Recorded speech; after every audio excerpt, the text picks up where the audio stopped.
Welcome back to my channel advocate Narendra Madhav. आपल्या सगळ्यांचं मनपूर्वक स्वागत या प्लॅटफॉर्मवर. कायदेविषयक घडामोडीच्या या प्लॅटफॉर्मवर आपल्या सर्वांचं स्वागत आम्ही करतो. मित्रांनो, मागील भागामध्ये आपण कॉमन ॲप्लिकेशन कोणकोणत्या पद्धतीचे फाईल करायचे सेशन कोर्टाच्या अनुषंगाने हे बघत आहोत. ह्या सिरीजमध्ये आज आपण ॲप्लिकेशन फॉर इंट्री रिलीफच्या अनुषंगाने कोणकोणते ॲप्लिकेशन आपल्याला माननीय सेशन कोर्टासमोर आपल्याला फाईल करायचे आहेत ह्या अनुषंगाने आपण बघणार आहोत. तर पूर्वी आपल्याला विनंती आहे की चॅनलला लाईक केलं नसेल तर लाईक करा आणि सबस्क्राईब करा, कारण कायदेविषयक घडामोडी संपूर्ण अंगाने आपल्यापर्यंत अगदी मोफत प्रोव्हाइड करण्याचं काम आम्ही करत असतो. त्यामुळे तुम्ही नक्कीच लाईक आणि सबस्क्राईब कराल. मित्रांनो, आज आपण application for interim relief in the session कोर्टामध्ये कोणकोणत्या गोष्टींमध्ये इंट्रीम रिलीफच्या अनुषंगाने आपण ॲप्लिकेशन फाईल करू शकतो हे बघणार आहोत. त्यामध्ये इंट्रीम ऑर्डर आणि स्टे ऑर्डरच्या अनुषंगाने सुद्धा आपल्याला काही ॲप्लिकेशन फाईल करता येतात. तर त्या ॲप्लिकेशन पण stay on FIR on inquiry, की एखादा FIR ज्यावेळेस बनला असेल किंवा एखादा FIR बनत असताना त्यामध्ये स्टे ऑन FIR, ते FIRमध्ये स्टे आणण्यासाठी सुद्धा ॲप्लिकेशन करता येतो किंवा इन्क्वायरी करता येते. किंवा direction to the police for investigation stay of order pass by the lower court, किंवा direction to the police for investigation stay order आणून ज्या ठिकाणी कोर्ट पोलिसांना डायरेक्शन देऊ शकतं की तुम्ही जे इन्व्हेस्टिगेशन केलं आहे, ती चौकशी तुम्ही केलेली आहे, ती इन्व्हेस्टिगेशनची चौकशी अंतर्गत इन्व्हेस्टिगेशन जे तुम्ही केलं आहे ते इन्व्हेस्टिगेशन आरोपीची संपूर्ण पद्धतीने तुम्ही केलेले नाही आहे.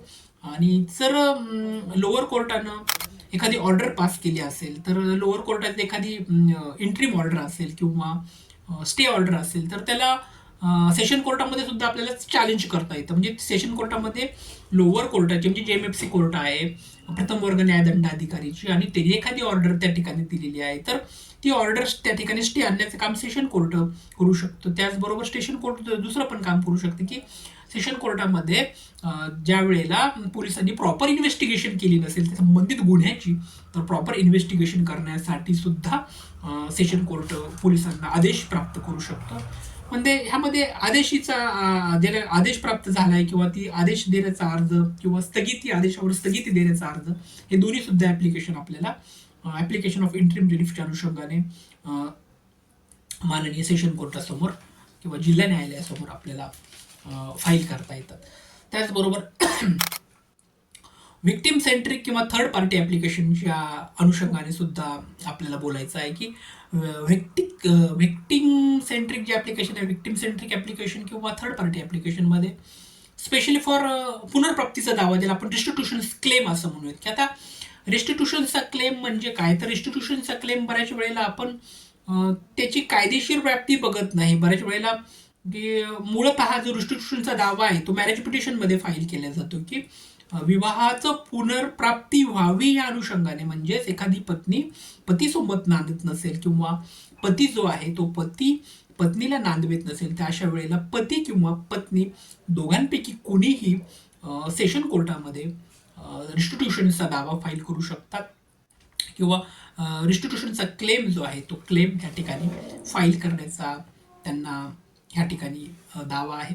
परंतु फक्त का हे मॅरेज पिटिशनच्या अनुषंगानेच होतं का, तर मॅरेज पिटिशनच्या अनुषंगाने होतच असं नाही आहे. तर सेशन कोर्टामध्ये किंवा आता इथं मध्ये कन्फ्युजन असं होतं की बऱ्याच वेळेला हा सिव्हिलचा भाग सुद्धा आपल्याला जाणवायला लागतो, परंतु रिस्टिट्यूशनचा भाग बऱ्याच वेळेला क्रिमिनल मॅटरमध्ये सुद्धा आपल्याला बघायला मिळतो. की मग बरेच जण म्हणतात की सिनियर डिव्हिजनला तो पॉवर आहे, तर मग सिनियर डिव्हिजनमध्ये सिव्हिलमध्ये सिनियर डिव्हिजनला पॉवर आहे की रिस्टिट्यूशन ऑफ कन्ज्युगल राईट्सच्या अनुषंगाने बघितलं तर रिस्टिट्यूशन ऑफ कन्ज्युगल राईट्स असंच नाही तर दुसरे सुद्धा पुनर्प्राप्तीचा दावा सेशन कोर्टामध्ये करता येतो. तर रिस्टिट्यूशन ऑफ कन्ज्युगल राईटला त्याला सिनियर डिव्हिजन ज्युनियर डिव्हिजन त्या अनुषंगाने सिव्हिलमध्ये त्याचं ज्युरिडिक्शन आपल्याला बघायला नक्कीच मिळतं. परंतु येथे फौजदारी खटल्याच्या अनुषंगाने इतर काही रिस्टिट्यूशनचे जे दावे आहेत ते रिस्टिट्यूशनचे दावे आपल्याला बघायला मिळतात. आता ह्या अनुषंगाने सगळ्यात महत्त्वाचं मुख्य मुद्दा आपल्याला बघायचा की एक लिगल मॅगझिन आपल्याला या ठिकाणी बघायची की what is mean by restitution, restitution claims कशा पद्धतीचे तयार होतात त्या अनुषंगाने what is mean by restitution. तर रिस्टिट्यूशन इन इंटिग्रम हे नाव एक मॅगझिन आपल्याला बघायचं की restitution in integrum restore to the original position. याचा अर्थ काय होतो, ते restore to your original position, तुमची जी पूर्वीची जी पोझिशन आहे ती रिस्टोअर करणे ह्याला रिस्टिट्यूशन असं म्हणतात. पण इथं गुंतागुंतचं असं होतं की बऱ्याच वेळेला बऱ्याच जणांना असं वाटतं की आम्ही रिस्टिट्यूशन फक्त कॉन्ज्युगल राईट्सच्या अनुषंगाने सिनियर डिव्हिजनला फाईल करू शकतो असं नाही. फौजदारी खटल्यामध्ये सुद्धा वेगवेगळे पुनर्प्राप्तीचे दावे रिस्टिट्यूशनच्या अंतर्गत आपल्याला फाईल करता येतात.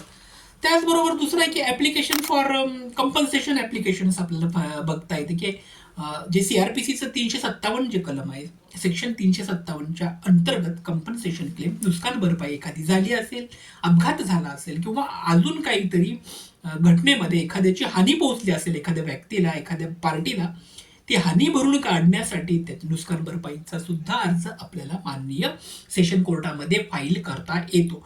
त्याचबरोबर ॲप्लिकेशन ऑफ प्रोटेक्शन ऑर्डरच्या अनुषंगाने आपल्याला काही ॲप्लिकेशन फाईल करतात. स्पेशली फॉर पोक्सोचा जो कायदा आहे तर पोक्सोच्या कायद्याअंतर्गत एक प्रोटेक्शन ऑर्डर त्या ठिकाणी व्हावी की संबंधित जर आरोपीला जर जामीन झाला तर जामीन झाल्यानंतर संबंधित आरोपीने कुठेही फिर्यादीला नंतर त्रास देऊ नये म्हणून एक जी इंट्रीम ऑर्डर किंवा प्रोटेक्शन ऑर्डर त्या ठिकाणी फाईल आपल्याला करता येते की जी प्रोटेक्शन ऑर्डरची तरतूद पोक्सो अंतर्गत आहे.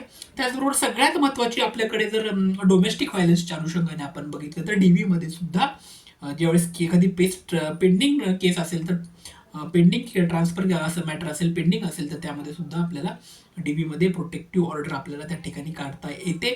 वेदर इंट्रीम असेल किंवा फायनल ऑर्डर सुद्धा आपल्याला त्या ठिकाणी फाईल करता येते. मित्रांनो, या ठिकाणी आपण थांबूयात. पुढील भागामध्ये आपण अजून कॉमन जे ॲप्लिकेशन्स आपल्याला फाईल करता येतील स्पेशली फॉर सेशन कोर्टाच्या अनुषंगाने ते आपण पुढे बघणार आहोत.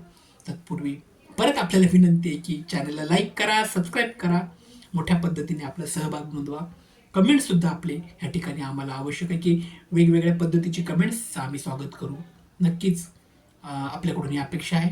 व्हिडिओ बघितल्याबद्दल धन्यवाद. Thank you so much.